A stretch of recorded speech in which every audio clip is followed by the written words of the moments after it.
Nós vamos iniciar hoje a história dos reis, estudando o primeiro Reis. Na semana que vem, nós estudaremos o segundo livro dos reis. Algumas coisas que nós vamos falar hoje englobam os dois livros por alguns motivos, e você já vai saber por quê. Eu também trouxe hoje na projeção mais textos, mais escritos. Por quê? Porque você pode depois continuar vendo a aula, você pode ver mais uma vez, e ali tem quase tudo que eu pretendo falar hoje. Eu resolvi colocar na apresentação do PowerPoint para você ter registrado isso. Lembrando também que nós temos um grupo de WhatsApp, na verdade uma lista de transmissão, onde nós mandamos todo o material, a videoaula ou o áudio da aula, mais o material das projeções, para você ter acesso e depois tirar dúvidas, ir atrás de mais material. Se você quer fazer parte desse grupo, é só entrar na nossa página, mandar lá no privado, no Messenger, uma mensagem para nós com o seu telefone, seu celular, o número do seu WhatsApp, e você vai receber esse material também. Então, começando hoje o livro dos Reis, o primeiro capítulo, que conta para nós a história de Salomão e a ruptura do reino. Como o reino se divide. Antes era um reino só, até o final de Samuel, 2 Samuel, a gente pode ver Davi reinando, governando, unidade no meio do povo, vitórias, prosperidade. E então ele prepara o trono para Salomão. Salomão vai assumir o trono. E a partir de Salomão existe uma ruptura. O reino com as 12 tribos, ele não permanece. Existe uma separação. Então, o primeiro ponto é o título do livro. E como na maioria dos livros do Antigo Testamento, aliás, tem um versículo, eu queria começar com esses versículos, eu deixei eles aqui no final, e eu não vou enxergar ali a projeção, então vou puxar aqui. Diz assim: cumpre, pois, esses dois versículos são a chave da compreensão para o livro dos Reis. Diz assim: cumpre, pois, o dever para com o Senhor teu Deus, trilhando os seus caminhos e observando os seus decretos e mandamentos, suas decisões e estatutos, assim como está escrito na lei de Moisés, para que sejas bem-sucedido em tudo que fizeres e empreenderes, a fim de que o Senhor possa cumprir a palavra que pronunciou a meu respeito nestes termos. Se os teus filhos andarem com cuidado na sua vereda, caminhando na minha presença com sinceridade, de todo o seu coração e com toda a sua alma, assim disse ele, nunca te faltará sucessor no trono de Israel. Essa é a palavra de Davi para Salomão, seu filho, que foi a palavra de Deus a Davi.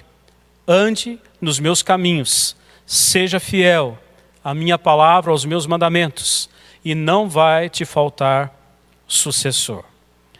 A partir disso, eu quero conversar um pouco sobre o título do livro.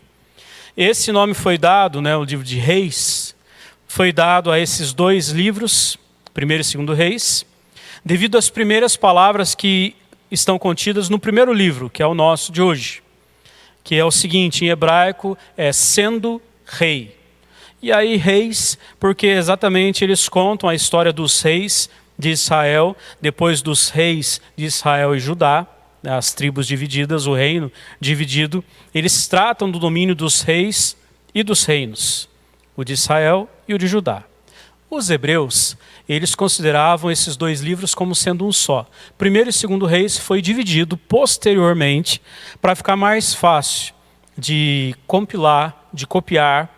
Eram necessários rolos para que esses livros fossem registrados. Então, para facilitar a transcrição e também o deslocamento, ele foi dividido em duas partes. Você pode perceber que o final do primeiro livro, ele na verdade não termina. Você vai ver a continuação dele em 2º Reis. É uma sequência natural. Você passa tranquilamente, suavemente, de um livro para o outro. O autor do livro dos Reis. Nós não encontramos em lugar algum registrado o nome do autor. Nós não sabemos dizer, não podemos afirmar quem é. Entretanto, a tradição judaica diz que o autor foi Jeremias. Tudo indica que foi Jeremias, considerado tradicionalmente ele como autor, auxiliado pelo seu secretário Baruque. A gente vê isso lá em Jeremias 45. É evidente que o autor era pelo menos contemporâneo de Jeremias. E a ênfase dos livros sugere esse ponto de vista. Por quê? Porque ele é uma ênfase profética. A ênfase não é no reinado, a ênfase não é nas conquistas dos reis, mas a ênfase está na fidelidade do rei ao Senhor, aquele que se sujeita à palavra do Senhor. Essa é a ênfase dos livros de 1º e 2º Reis. Então, o profeta que viveu na época do exílio foi Jeremias. Tudo diz e tudo pode dizer que foi ele quem escreveu. Não há problema algum de ter sido ele, porque ele já estava no exílio e ele olha para trás, ele registra aquilo que ainda faltava na história dos reis para ficar isso para a história, né? Certamente o autor, ele fez de registros históricos da época, fez uso deles. Já haviam alguns registros. E a gente vê isso na própria leitura dos livros, na história dos reis. Você pode ver, em primeiro lugar, o livro da história de Salomão, 1 Reis 11:41 diz isso. Segundo, o livro da história dos reis de Israel, 1 Reis 14:19 também conta isso para nós. E o livro da história dos reis de Judá. Ele vai citando essas fontes, o autor vai citando essas fontes. Então ele teve acesso a esse material. Também é bem provável que o autor ele tivesse acesso a outros conteúdos, como por exemplo, os registros da vida e ministério dos profetas. Profetas que ele não conviveu, foram 400 anos antes dele, mas ele teve acesso a isso, havia um registro dos feitos, né, do trabalho desses profetas. A data do livro, ele por ser extenso e envolver muitos reis, ele envolve aqui pelo menos 4 séculos, entre 970 e 560 a.C. Os acontecimentos de 1º e 2º Reis, eles se estendem desde a morte do rei Davi, o primeiro rei da aliança, até o cativeiro de Zedequias, o último rei de Judá. Então ele registra desde a morte de Davi, em sequência o reinado de Salomão, a construção do templo e por fim, quando Judá é tomada, o templo é destruído. Então, no último capítulo de 2 Reis, há ainda uma referência à libertação de Joaquim no ano 560 a.C., quando Evil-Merodach começou a reinar na Babilônia. Existe um cenário histórico, um pano de fundo por detrás desses 2 livros, e no nosso caso específico hoje em 1 Reis, um cenário político e um cenário também religioso. Eu quero falar primeiro do cenário político. Primeiro, nacionalmente, internamente, os livros eles cobrem um período da maior influência política de Israel. Na época de Salomão, até o completo eclipse político, quando o reinado do sul, Judá, foi destruído e o povo restante foi exilado para a Babilônia. As sementes da queda desse povo, elas foram plantadas lá na severa política doméstica de Salomão. Salomão foi pesado demais com o povo. Fez grandes coisas, grandes obras suntuosas, entretanto, foi tirando o dinheiro do povo, com cargas tributárias pesadíssimas para o povo, e isso empobreceu o povo. Essa era a situação nacional.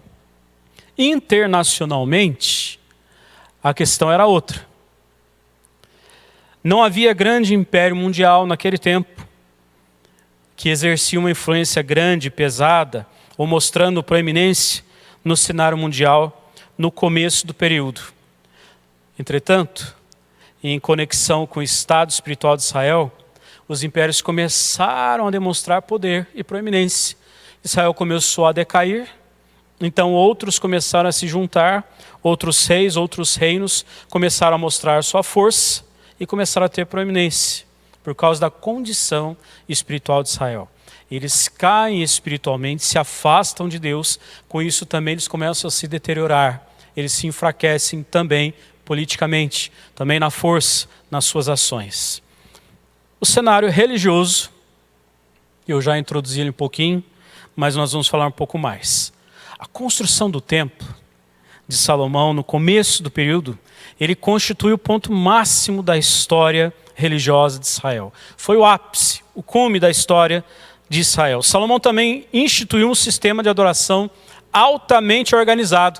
E no começo inspirou forte sentimento religioso pelo discurso e pela cerimônia de inauguração. Se você for ler no capítulo de 1 Reis em que acontece a inauguração do templo, como Deus vem, toma conta do lugar, diz que o templo todo é coberto de fumaça e ninguém podia entrar, ninguém podia permanecer ali, as pessoas ficam do lado de fora e ali eles reconhecem que Deus está se manifestando, que Deus está chegando ali, Deus está fazendo aquele lugar a sua morada, a sua manifestação, e o povo se quebranta, o povo se rende diante do Senhor, reconhecendo a sua majestade e a sua glória.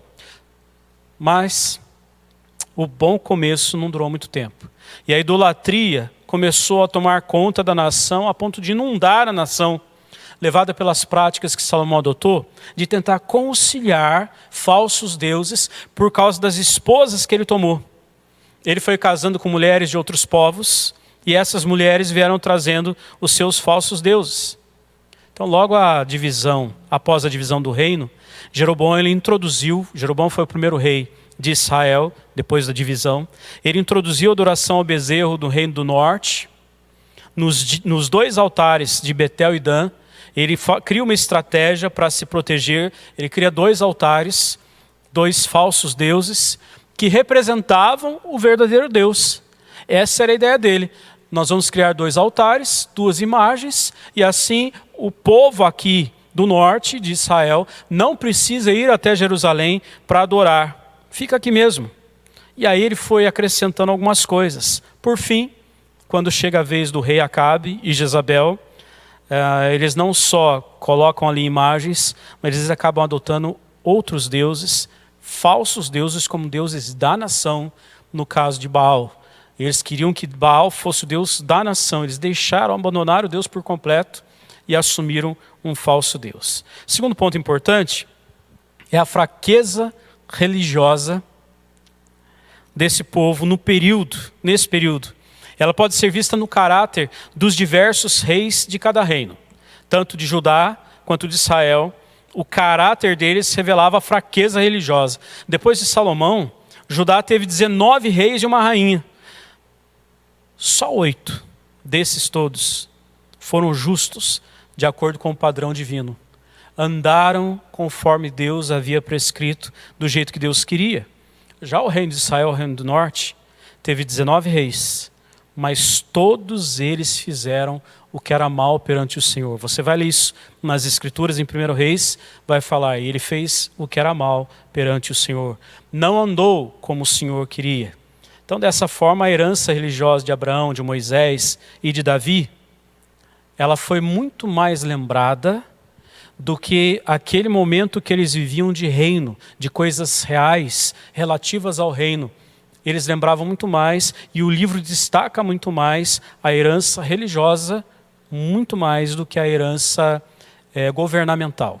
Havia um propósito no coração do autor de Reis de destacar isso. Um esboço de 1 Reis, e aqui eu vou pedir a ajuda para o pessoal que está me socorrendo aqui na projeção, para ir andando à medida que eu for falando. Eu acho que eu vou aí até o ponto 5, né? Mas um esboço do livro, eu escrevi um pouco mais, peguei um esboço um pouquinho mais detalhado para você ter isso guardado. Você pode encontrar um pequeno esboço também na Bíblia de Genebra, quem tem a Bíblia de Estudo de Genebra. Em Bíblias de Estudo você vai encontrar o esboço do livro, mas esse eu detalhei um pouquinho mais, que eu acho importante nesse momento. Primeiro tema do livro é a glória do reino de Salomão e o grande desafio da idolatria. A glória do reino de Salomão e o grande desafio da idolatria. Por quê? Porque eles começaram a se dar a outros deuses, a adotar outros deuses, e isso foi a derrota para o seu povo. Em primeiro lugar, o reinado de Salomão, capítulos 1 a 11. Como que esse reinado aconteceu? Primeiro, do capítulo 1 a 4, Salomão é estabelecido como sucessor legítimo de Davi, porque houve um intento, um usurpador. Adonias, irmão de Salomão, quis usurpar o trono, quis assumir o trono enquanto Davi estava muito doente. E aí essa notícia chega a Natã, chega também a mãe de Salomão, e eles conversam com Davi. Davi corre à pressa para que Salomão fosse empossado, entronizado em tempo. Então a primeira coisa, primeiro ponto, a ascensão de Salomão ao trono, capítulo 1, vai até o 2, versículo 11. Depois a consolidação do poder de Salomão, isso se firma. Em terceiro lugar, o dom de sabedoria. Você deve se lembrar daquela passagem em que vem as duas mães, chegam até ele. As duas eram prostitutas, elas tinham filhos recém-nascidos. Uma, dormindo, acaba deitando em cima da criança e ela morre. E ela vai e troca o filho morto dela com o filho vivo da outra. Quando a outra acorda, a criança está morta. Ela diz, mas esse não é meu filho? E aí cria-se uma disputa, eles vão até Salomão. E quando chegam até Salomão, e aqui nós vemos no ponto 4, é a sabedoria de Salomão exemplificada, porque elas vão e contam a causa, o que havia acontecido. E as duas diziam que o filho vivo era de uma e de outra. Salomão, então, orientado por Deus, ele diz, tragam uma espada. E ele diz, eu vou partir a criança ao meio, fica metade para cada uma. A mãe verdadeira, o seu espírito materno, o seu amor, disse, de jeito nenhum. Então pode deixar a criança viva, o meu filho vivo, com a outra. E a outra achou a ideia excelente. Pode partir no meio. Com isso, Salomão entendeu quem era a mãe verdadeira e entregou a criança para ela. Essa notícia espalhou-se não só pelo reino, mas ela atingiu fronteiras, cruzou povos. A fama da sabedoria dele espalhou-se. Ponto B, versículos 5 a 10, capítulo 5 a 10. Grandes realizações do reinado de Salomão. Tudo que Salomão fez foi muito grande, tanto os acertos quanto os erros. Mas aqui vamos falar dos acertos por enquanto. Primeiro, os preparativos para a construção do templo. Como ele juntou coisas, usou aquilo que Davi, seu pai, já havia juntado de ouro e prata, aquilo que ele havia oferecido dele mesmo, do reino, né, do seu bolso, das suas propriedades, e também levantado entre o povo. Segundo, a construção do templo com todos os seus detalhes, e riquíssimos detalhes, inúmeros detalhes. Você vai ler, você vai acompanhar lá quantas observações, como era talhado a madeira, como era talhado as pedras, o ouro, como cada coisa era realizada, era riquíssimo detalhe. Terceiro, a construção do palácio real, porque depois que ele constrói o templo para o Senhor, para a presença e habitação do Senhor, ele constrói também um palácio real. Não apenas um, mas esse em específico, suntuoso.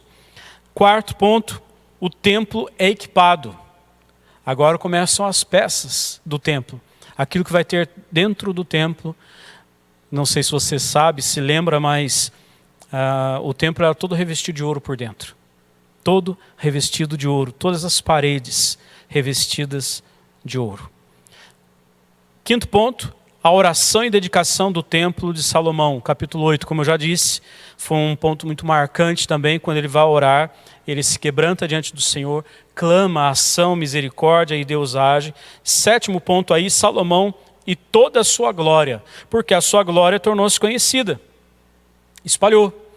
Os reinos, os povos ao redor, todos sabiam da riqueza, todos sabiam do conhecimento da sabedoria de Salomão, porque isso tomou grandes proporções.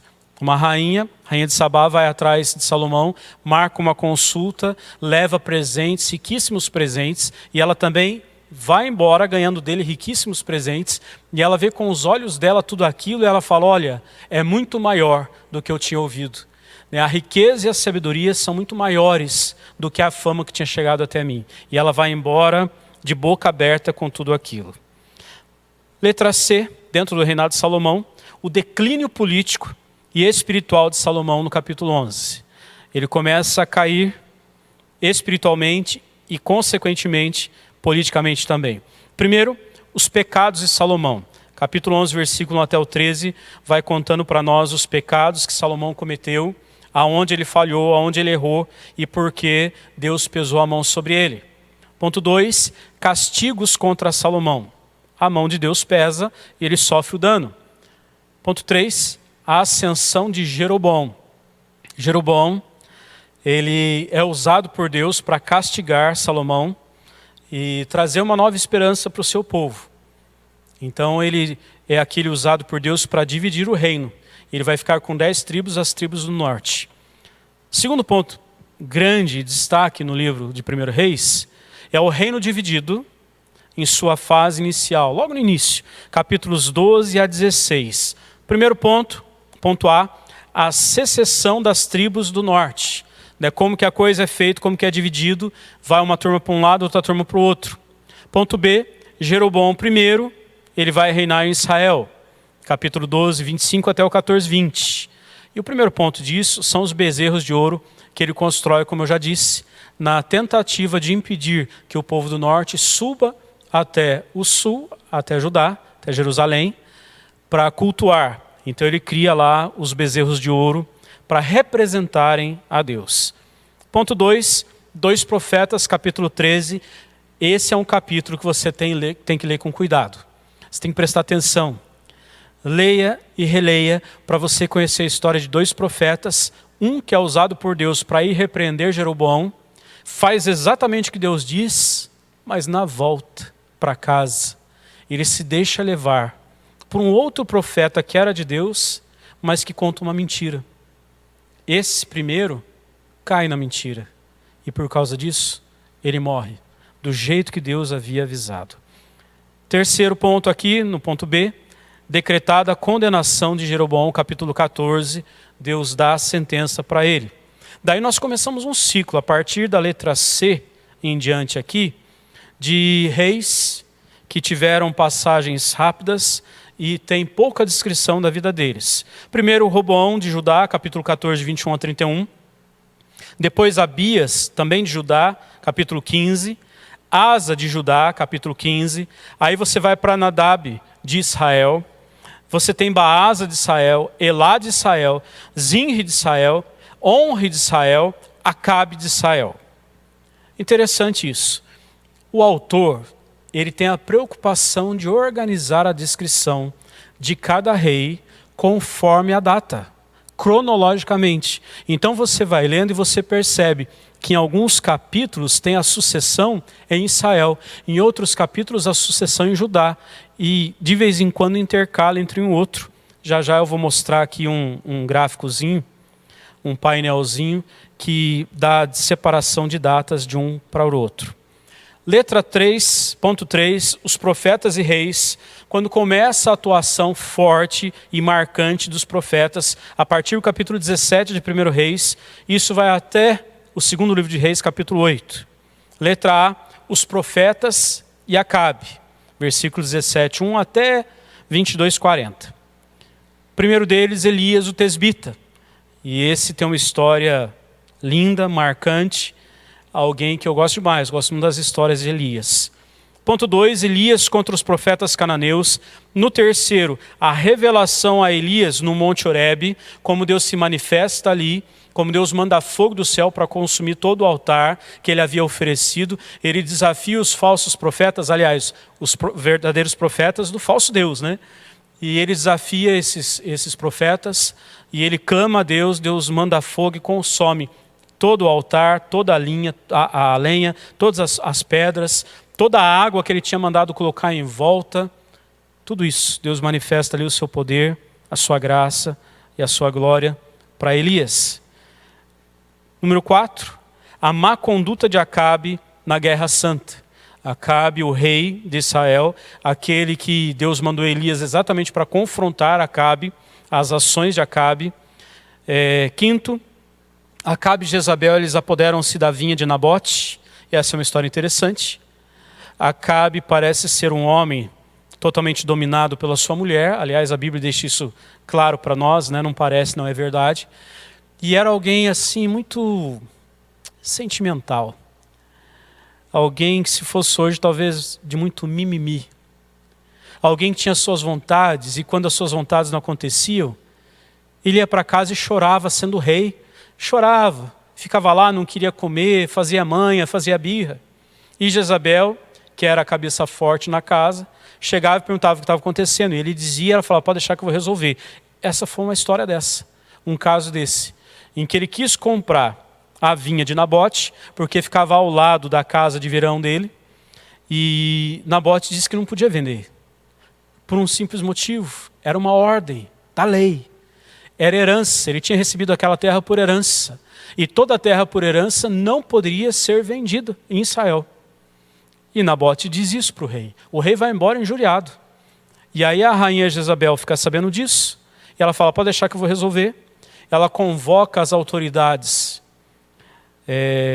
daquela região para convocarem ali 2 falsas testemunhas e acusarem Nabote de terem afrontado o rei e terem negado a Deus. Por isso Nabote é apedrejado e morre, e aí então ele ganha a terra de Nabote, às custas do sangue de Nabote.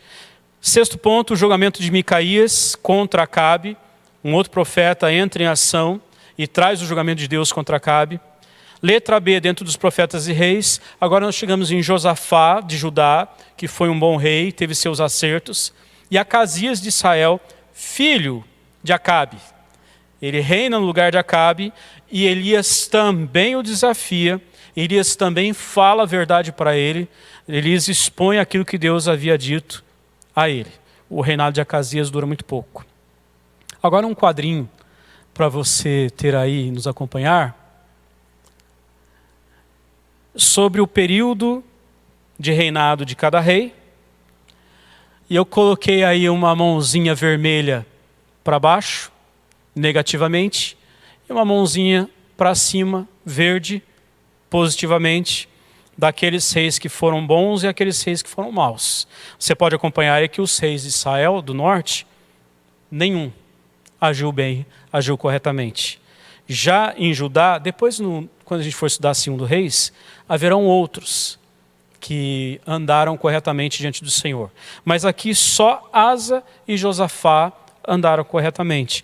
O livro de 1 Reis está dividido assim. Ele vai contando a história de Jeroboão I, Robão, Nadab, Abias, Baasa, Asa, e aí tem um reinado maior, mais longo de Asa, em que acontecem outros 3 reinados, de Elá, Zinri e Onri, do lado de Israel. Depois tem Acabe e Josafá, e o livro termina quando Acasias começa a reinar. Não termina o reinado dele em 1 Reis, o reinado dele vai terminar em 2 Reis, e também de Josafá se estende até o livro de 2 Reis. Objetivos dos livros dos reis.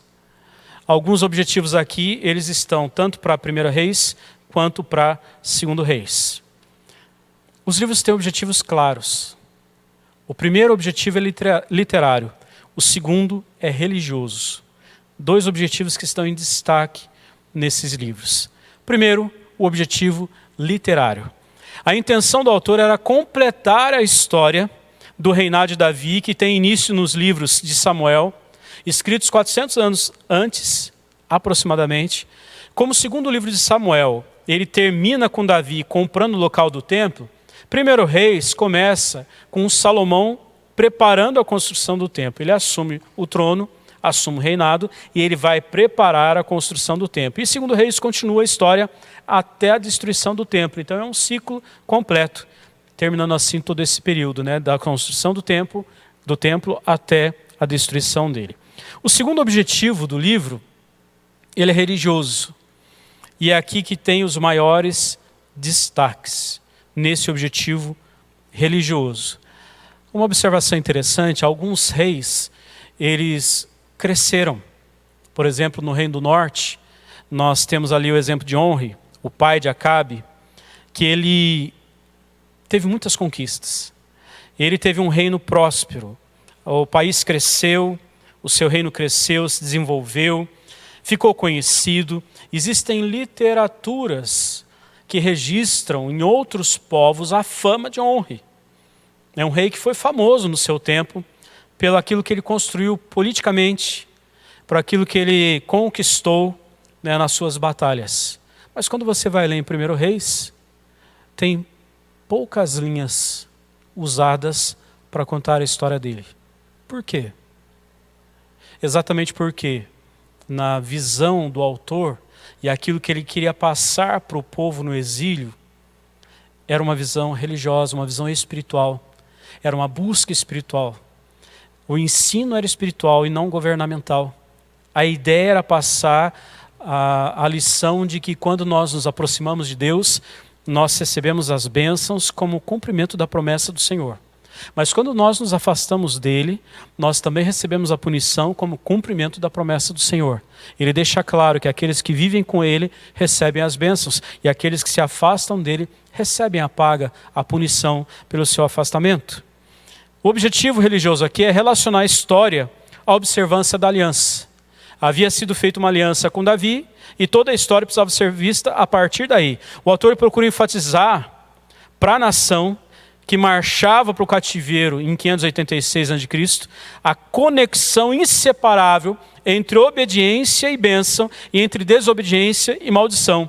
Os líderes dos reis, aliás, os livros de reis, dão forte ênfase à necessidade de arrependimento e resposta ao Deus da aliança, de modo que a restauração pudesse ser efetuada e cumpridos os objetivos da aliança. Existe uma aliança, faça a sua parte que eu faço a minha. Está aqui a minha parte, faça a sua. Se você andar nos meus caminhos, você será abençoado. Se você abandonar os meus caminhos, você certamente será amaldiçoado, vai sofrer a pena e o peso pelo abandono.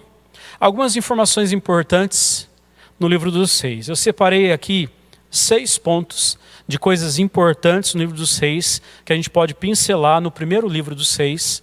Algumas eu já falei um pouco, vou falar mais agora. Primeiro, a grandeza de Salomão. Inegável que Salomão foi o maior rei que Israel teve.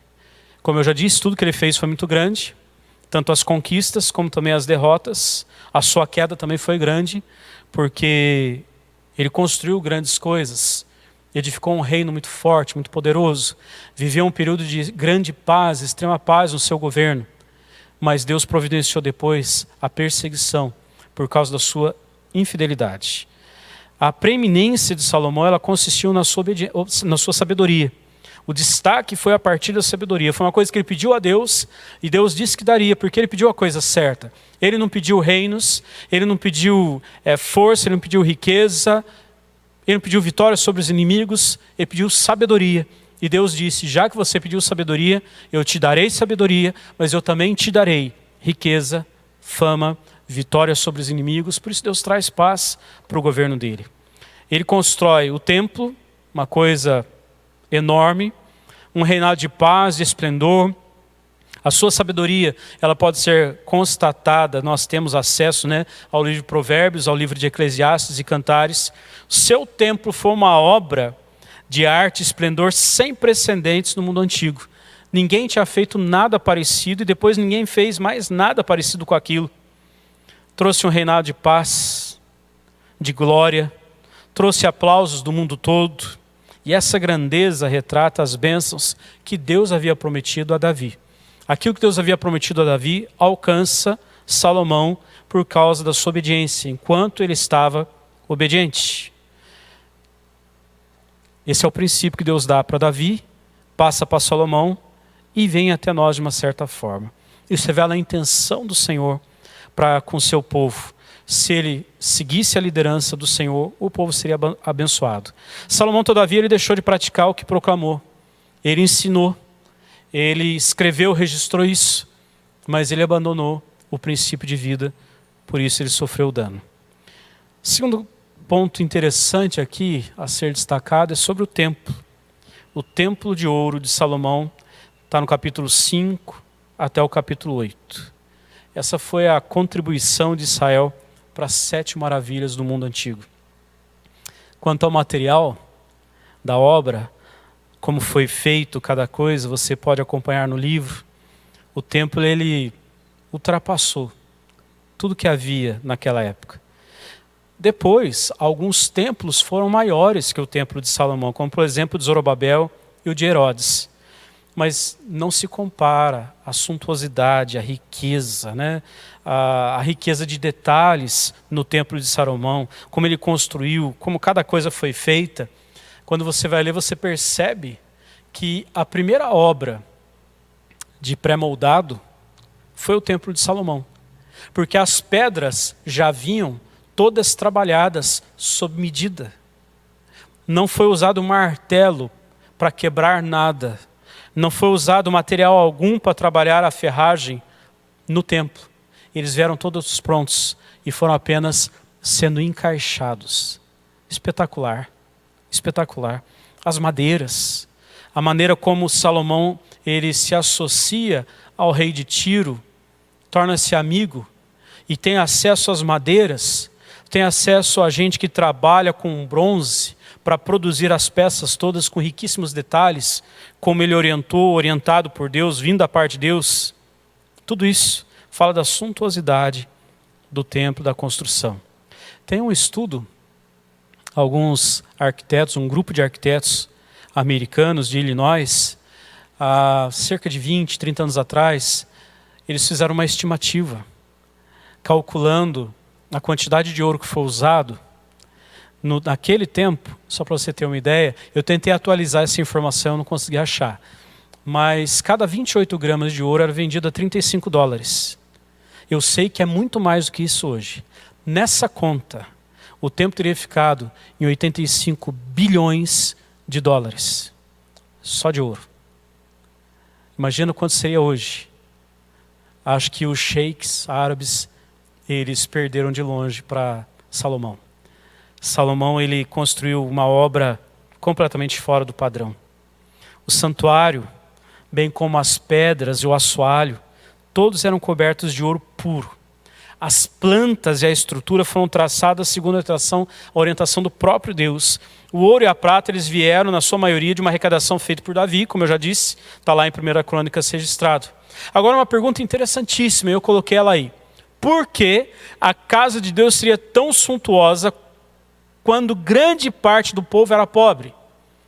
Por que um templo tão rico se o povo era pobre? E Salomão havia pesado mais o povo ainda, como eu já disse.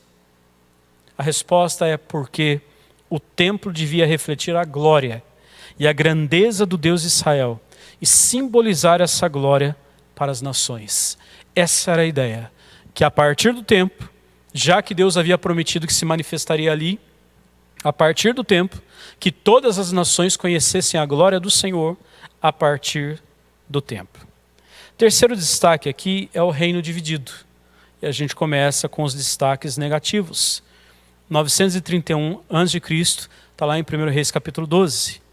Após 80 anos de construção, de estabelecimento do reino, com Davi e com Salomão, ele foi dividido definitivamente em 2 reinos logo depois da morte de Salomão. Salomão morre e quem assume o trono, seu filho Roboão, Deus vem e divide o trono, o reino ali. 10 tribos retiram-se com Jeroboão e formam o reino do norte, e 2 restantes com Roboão formam o reino do sul. Então a gente tem Israel e Judá. Na realidade, grande parte das tribos de Simeão e Levi também se juntaram a Judá. Então não ficou só Judá e Benjamim, mas também uma boa turma de Simeão e Levi permaneceram ali. E isso traz o problema para o reino do norte, porque o pessoal da tribo de Levi ficou e eles eram os levitas. E isso atrapalha o reino do norte para cultuar, para adorar.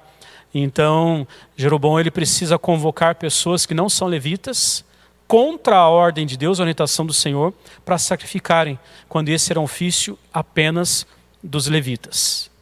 Por que um reino tão maravilhoso se dividiu com tanta rapidez? Por que durou só 80 anos? 3 foram os motivos dessa divisão. O primeiro deles, espiritual. O segundo, econômico. O terceiro, político. Espiritualmente, aconteceu como Deus já havia predito. Deus já havia dito: se vocês se desviarem, abandonarem a minha aliança, se vocês tiverem outros deuses diante de mim, vocês vão sofrer o dano. E foi o que aconteceu com Salomão. Salomão, para casar com mulheres, primeiro ele já começa errando, porque ele foi buscar mulheres, esposas, fora da sua terra, coisa que Deus já condenava. Esse já era um problema. Mas ele, mais do que isso, ele passa a adotar também, a criar altares e assumir deuses dos povos dessas mulheres. E como ele teve 1000 mulheres, você imagina a quantidade de falsos deuses que entraram na terra com elas. Segundo, economicamente, o reino foi dividido. Um dos motivos, outro motivo foi econômico, né? E a questão é que foi o resultado de tirania de Salomão e dos pesados impostos que ele colocou. Interessante que Salomão ele colocou pesados impostos e o seu filho, quando assumiu, ouviu a reclamação do povo, chegou até ele. A notícia: olha, está pesado demais, diminui a carga, o povo não está dando conta. E aí Roboão vai tomar conselho com os conselheiros que eram do seu pai, os mais experientes, os mais antigos. E eles dizem: diminui a carga, pega mais leve, porque eles vão continuar fiéis a você. Mas se você pesar muito, eles não serão fiéis. E aí Roboão ele não dá ouvidos para esses homens experientes, gente de Deus. Ele vai se aconselhar, olha que interessante, com gente da sua geração, gente da sua idade. E ele vai tomar conselho com esses. E esses dizem para ele: imagina, pesa, cobra mais para sustentar o reino, para o seu reino ser maior do que o do seu pai. E o que Roboão faz? Ele diz assim: vocês têm razão, é verdade, vamos pesar mais, vamos dobrar a carga. O que aconteceu?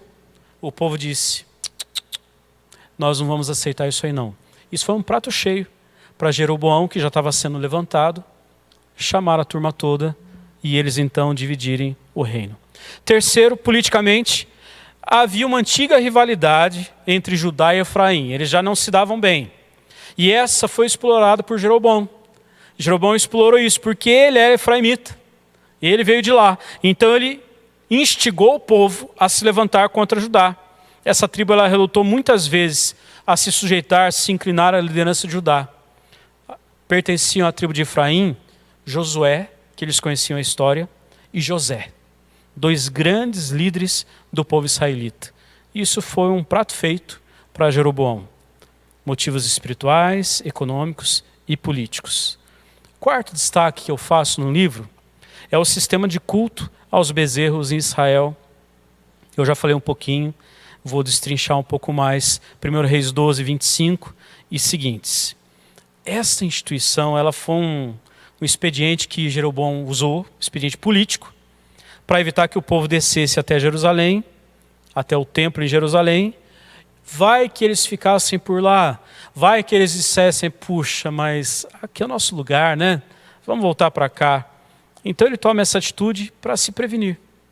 E aí ele acaba adotando deuses pagãos. A atitude dele de levantar os altares é uma porta escancarada para falsos deuses entrando no meio do povo. E aí começou um falso sistema de substituição a Jeová. Eles vão tirando Jeová e a Yahvé e vão colocando falsos deuses, adoração a ídolos, a imagens. Ele quebrou o segundo mandamento para manter a conveniência do culto. Não precisa ir lá não, vamos ficar aqui. Ele não pensou que estava quebrando o segundo mandamento. Não veio isso em mente, que a mão do Senhor pesaria sobre ele. Essa atitude exigiu um novo sistema de sacerdócio. Por quê? Os levitas não estavam ali.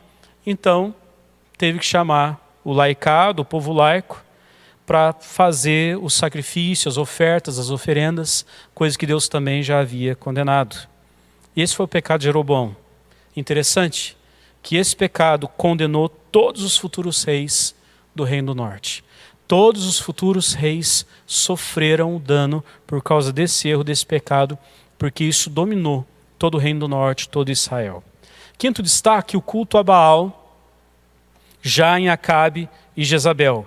1 Reis 16, 29, a gente vai encontrar isso até o final do livro, e depois, em 2 Reis, a gente continua vendo o falso deus Baal agindo no meio do povo lá, o povo se entregando a esse falso deus, atribuindo a ele poder e autoridade que ele não tinha porque não é Deus. A concordância de Israel ao culto dos bezerros acabou tornando a nação presa fácil para o culto cananeu a Baal. E é interessante, isso aconteceu 60 anos mais tarde. Começou com ali os bezerros de ouro e depois avançou para ter o seu próprio Deus falso. O culto aos bezerros, ele infringiu o segundo mandamento. Mas o culto a Baal, ele quebrou o primeiro mandamento. O segundo mandamento é: não farás para ti imagem de escultura para adorar. Mas o primeiro mandamento é: não terás diante de ti outros deuses. E foi isso que eles fizeram. Deus deixou de ser adorado. Para eles, o único Deus não era Deus. Eles se entregaram à adoração a Baal. E esse foi um erro grave, drástico e de grandes consequências ao Reino do Norte. E interessante que Baal ele foi bem aceito no meio do povo, porque era o Deus da agricultura, da chuva, da fertilidade.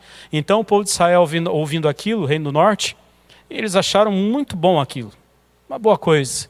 Esse é um bom rei, um bom Deus, aliás. É um Deus que cuida da agricultura, da chuva e da fertilidade. Nós estamos feitos. É esse mesmo que nós vamos ficar. E o reino preparou tudo para isso acontecer. Então o sistema religioso cananita ele não tinha moral. E era radicalmente oposto ao Deus santo dos hebreus. Deus é um Deus totalmente santo, puro. E Baal era radicalmente o oposto. Jezabel, a esposa de Acabe, ela veio da Fenícia.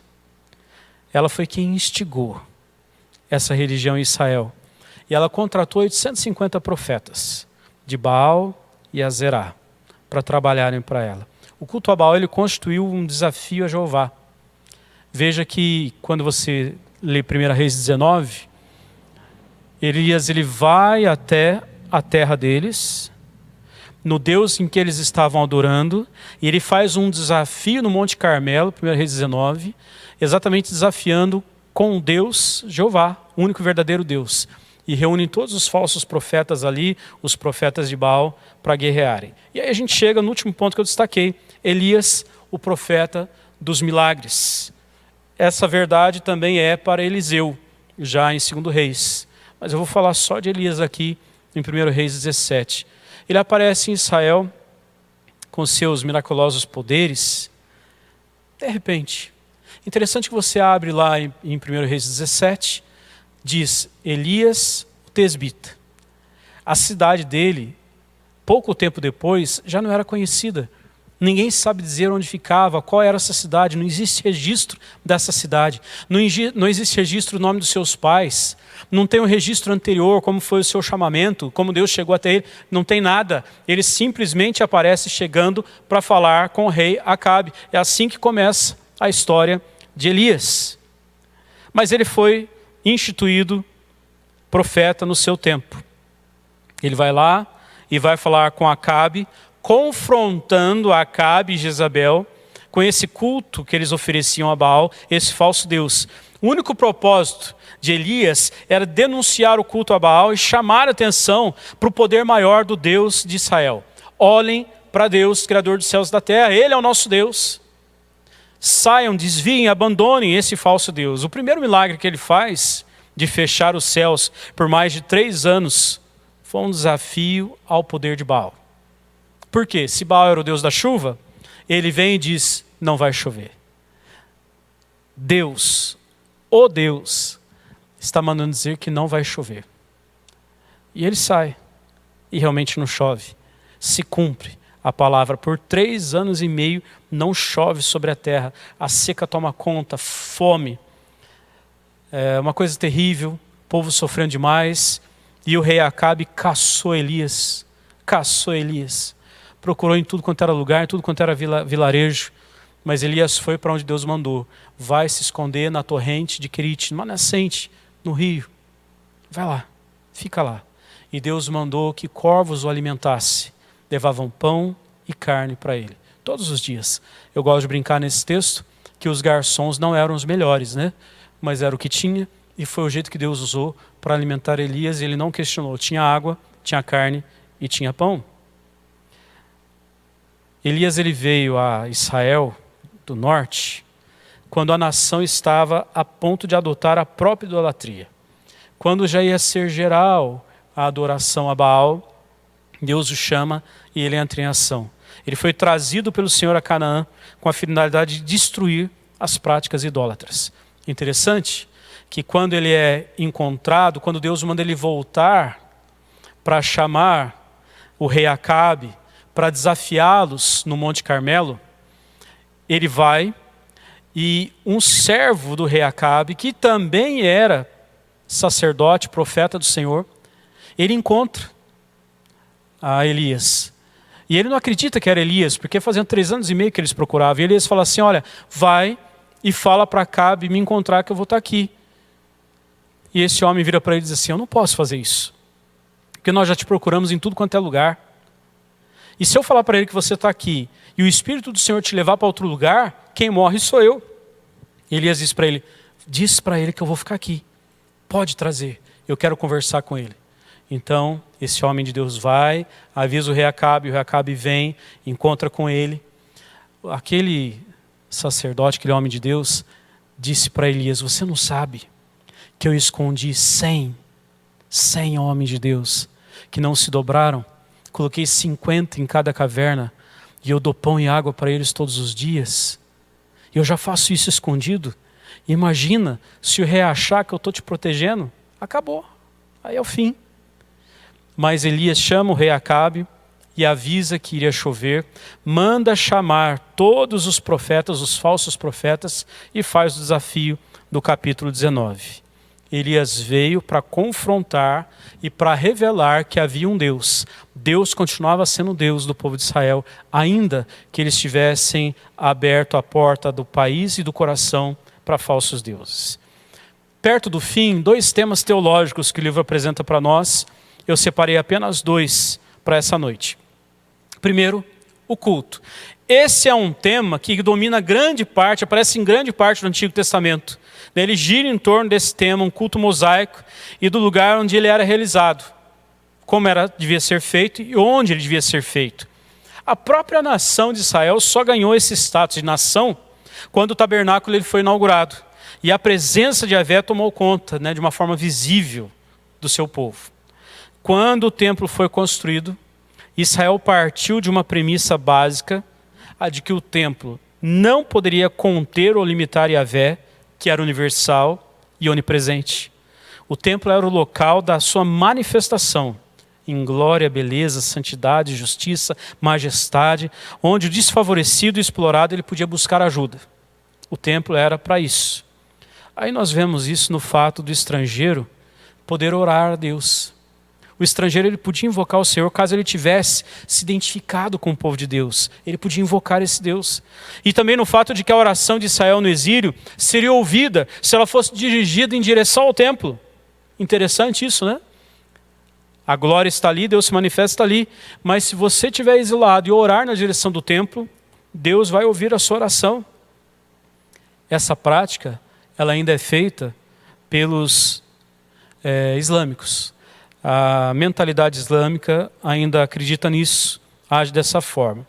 Interessante, e aí é o ponto, que infelizmente, com o passar dos séculos, a confiança ela foi desviada daquele que habita no templo para o templo em si. Eles passaram a adorar o templo e não o Deus que se manifestava no templo. Segundo tema teológico apresentado para nós em 1 Reis é a profecia. Tem muito destaque a profecia, e eu já falei bastante para que fique memorizado, cravado. O movimento profético ele teve início lá em Samuel, mas ele aparece mais organizado e mais teológico nas narrativas de Elias e Eliseu, que nós vamos ver semana que vem. Aparentemente, era uma função aceita pela nação. O povo olhava o profeta com bons olhos nesse tempo. Eles ouviam, eles colocavam acima dos reis a palavra do profeta. A voz dele era mais forte e de mais autoridade do que a voz dos próprios reis. No livro dos reis, os profetas eles ungem, eles repreendem reis, eles dão conselhos baseados em revelação divina, eles acompanham os exércitos à guerra. Um exemplo disso é Oded e Eliseu, que eles saem para a guerra, eles vão como porta-voz de Deus, participam da guerra, falando o que Deus está mandando dizer para aqueles que guerreavam. O ministério de Elias ele foi essencialmente de julgamento. Já o de Eliseu foi de misericórdia. Deus usou Elias para trazer julgamento. Os reis com quem ele encontra, ele confronta e traz juízo, porque eles haviam abandonado o Senhor e estavam adotando falsos deuses. E eu quero terminar com aquele versículo que eu coloquei no início, para nos lembrar de uma verdade bíblica que ela existe e existia para os reis, foi dado a Davi, foi dado a Salomão.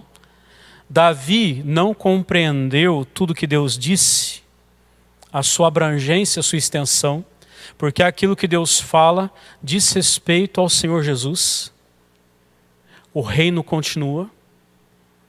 Jesus é chamado de o filho de Davi, da descendência de Davi. Esse é o reino perpétuo. Aquilo que Deus havia prometido para Davi, Deus cumpriu. Ainda que o povo tenha desobedecido, ainda que reis tenham voltado as costas para o Senhor, você vai encontrar no livro de 1 Reis casos em que alguns reis que foram devassos, perversos, abandonaram o Senhor. Deus ainda deu mais uma chance. E eles provaram de algum tipo de arrependimento. E Deus estendeu a sua graça. Um Deus perdoador. Um Deus misericordioso. Acabe foi um desses. Acabe ouviu que Deus ia tirar o reino dele. Iria sofrer o dano. E Deus ia pesar a mão sobre o seu filho. E ele se arrepende. E aí Deus fala com Elias. Elias que tinha passado todo o confronto com Acabe e com Jezabel. Deus disse para Elias, você viu? Viu como ele se arrependeu? Ele está diferente. Eu não vou fazer isso sobre ele. Vou fazer sobre o filho dele. O filho dele vai provar desse castigo. Porque ele se arrependeu. Ele mudou de direção. Nosso Deus é um Deus perdoador. Esse é um tempo de graça e misericórdia. É verdade que as nossas escolhas contra o Senhor têm peso e têm consequências. Mas é tempo de voltar atrás, de se arrepender, mudar de direção, voltar para o caminho e receber as bênçãos dele. Versículos 3 e 4 de 1 Reis 2. Leia comigo. Diz assim, cumpre, pois, o dever para com o Senhor teu Deus, trilhando seus caminhos e observando seus decretos e mandamentos, suas decisões e estatutos, assim como está escrito na lei de Moisés, para que sejas bem-sucedido em tudo o que fizeres e empreenderes, a fim de que o Senhor possa cumprir a palavra que pronunciou a meu respeito nestes termos. Se os teus filhos andarem com cuidado na sua vereda, caminhando na minha presença com sinceridade, de todo o seu coração e com toda a sua alma, assim disse ele, nunca te faltará um sucessor no trono de Israel. Glória a Deus por isso. Lembre-se, o sucessor é o Senhor Jesus, aquele que reina eternamente, e não apenas sobre o trono de Israel, ele reina sobre o universo, governa as nações, tudo está nas mãos dele. Nosso país está nas mãos dele. As nações do mundo estão nas mãos dele. A pandemia está nas mãos dele. Ele tem o domínio, ele tem a força, ele tem todo o poder e ele tem a autoridade. Deus te abençoe em nome de Jesus. Nós vamos orar mais uma vez para encerrar esse tempo.